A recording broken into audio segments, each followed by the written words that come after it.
الساكت عن الحق شيطان أخرس، والساكت عن فلسطين هو صهيوني ناطق. هول عبارات كتير عم نسمعهم هالفترة كانتقاد من إخواننا العرب على الناس المشاهير العرب اللي ما عم يدعموا فلسطين ولا عم يحكوا عن الموضوع. انتبه عزيزي المشاهد، لأنه بهالفيديو ممكن تنتفض وتعصب لأنه حتسمع رأي مخالف لرأيك تماما. فأنا عم نبهك، إذا حاسس حالك ما قادر تمسك حالك يا ريت تقفل الفيديو، لأنه بهذا الفيديو رح نطلع على مشاهير عرب وغير عرب دعموا فلسطين، ورح جرب أطرح نظرية عن ليش إنه إخواننا العرب المشاهير ما عم بيدعموا القضية الفلسطينية. لأنه أنا كمان ما بتركب براسي إنه محمد صلاح يعزي ملكة بريطانيا وقتها ماتت بس انه ما ينزل ولا بوست خاصه بفلسطين. فهل معقول هو منافق صهيوني ناطق؟ خلينا نشوف. اول شيء في عنا سيلينا جوميز اللي ما اكتفت انه تخوزق جاستن بيبر هنا وصغار، لا كمان خوزقته على كبر وراحت نزلت بوست عم تدعم فيه فلسطين. وليه هيدا يعتبر خازوق لجاستن؟ لانه جاستن بيبر بيدعم اسرائيل. لا وفوق هيدا جاستن بيبر منزل صوره لغزه وكاتب عليها براي فور اسرائيل. انت حافظ مش فاهم صديق. واحذروا مين كمان بيدعم فلسطين.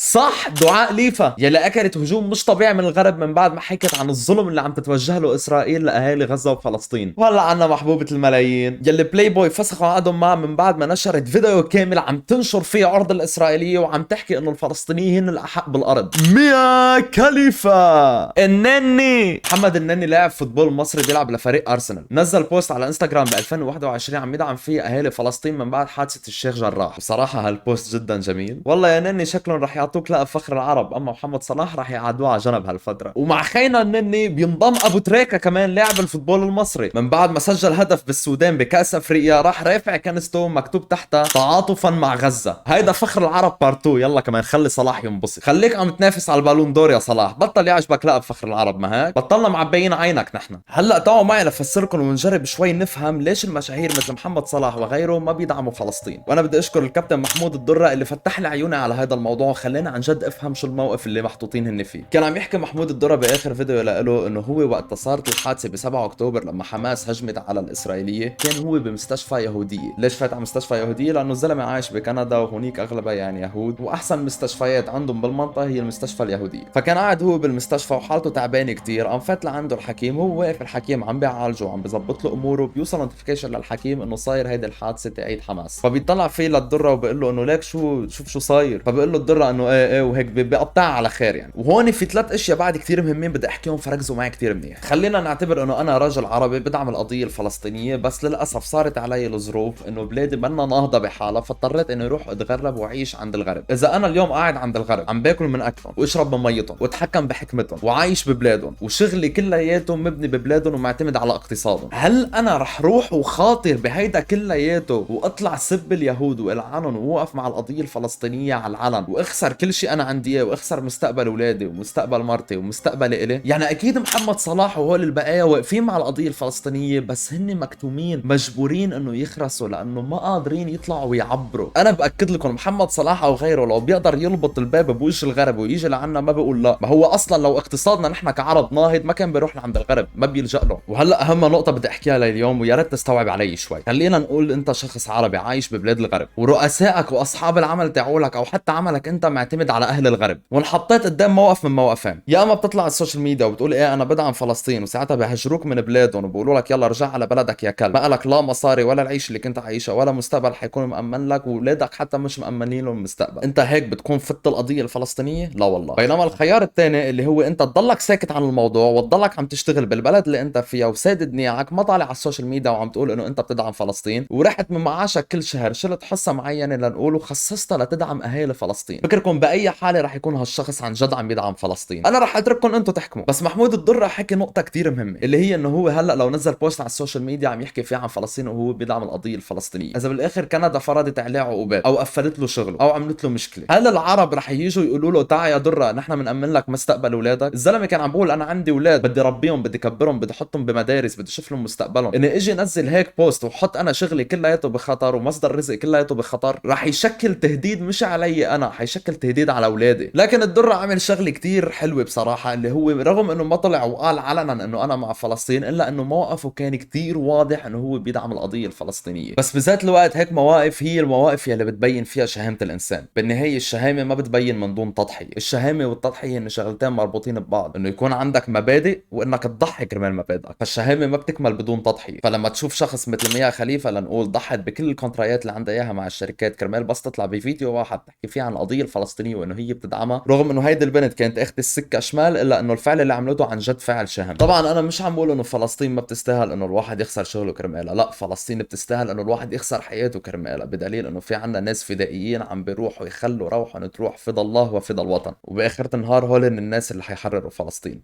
ومش معناتها اذا انت مصري ولا لبناني ولا سوري ولا شو ما كانت، مش معناتها انه فلسطين منا قضيتك، لا، لانه فلسطين منا بس قضيه دينيه، انما قضيه انسانيه. طالما انت انسان ففلسطين هي قضيتك. بدي تعطوني رايكم بالموضوع، هل بتوافقوني على النقاط اللي حكيتها؟ وهل بتعتقدوا انه محمد صلاح وغيره من العرب اللي عايشين بامريكا وببلاد الغرب بيستاهلوا هيدا الهجوم اللي صاير عليهم او ما بيستاهلوه؟ رايكم كتير بهمني اني اعرفه بالتعليقات. واخر شي بدي اقول الا ان نصر الله قريب، الله يرحمنا ويرحم الشهداء اللي راحوا، وموعدنا في الاقصى ان شاء الله. قبل ما اختم حلقتنا بدي لكم انه اذا حابين عن جد تعرفوا كيف فينا ندعم فلسطين، بدي منكم تحضروا هذا الفيديو هون، واكيد ما تنسوا تشاركوه مع اصحابكم. كان معكم خيكم الوادز، ما تنسوا الشير. تصبح يا فلسطين على خير، مع السلامة.